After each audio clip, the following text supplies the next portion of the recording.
अस्सलाम वालेकुम नाजरीन, अनोखे टोटके में खुश आमदीद। आज मैं आपको रेशा नज़ला ज़ुकाम ख़त्म करने का एक बहुत ही आसान और आजमूदा टोटका बताने जा रही हूँ, जिससे आपको इंशाल्लाह बहुत फ़ायदा होगा।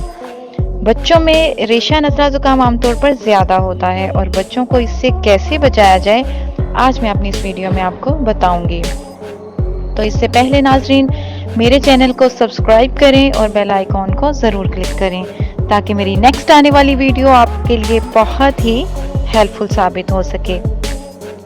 अच्छा तो नाजरीन, रेशा नज़ला ज़ुकाम ख़त्म करने के लिए चाय में एक चुटकी खसखस डाल दें, यानी दूध, चीनी, पत्ती डालकर चाय बनाएं और साथ ही एक चुटकी खसखस डाल दें और चाय को अच्छी तरह उबाल आने दें। इसके बाद छान कर पी लें। इंशाल्लाह रेशा नज़ला ज़ुकाम ख़त्म हो जाएगा।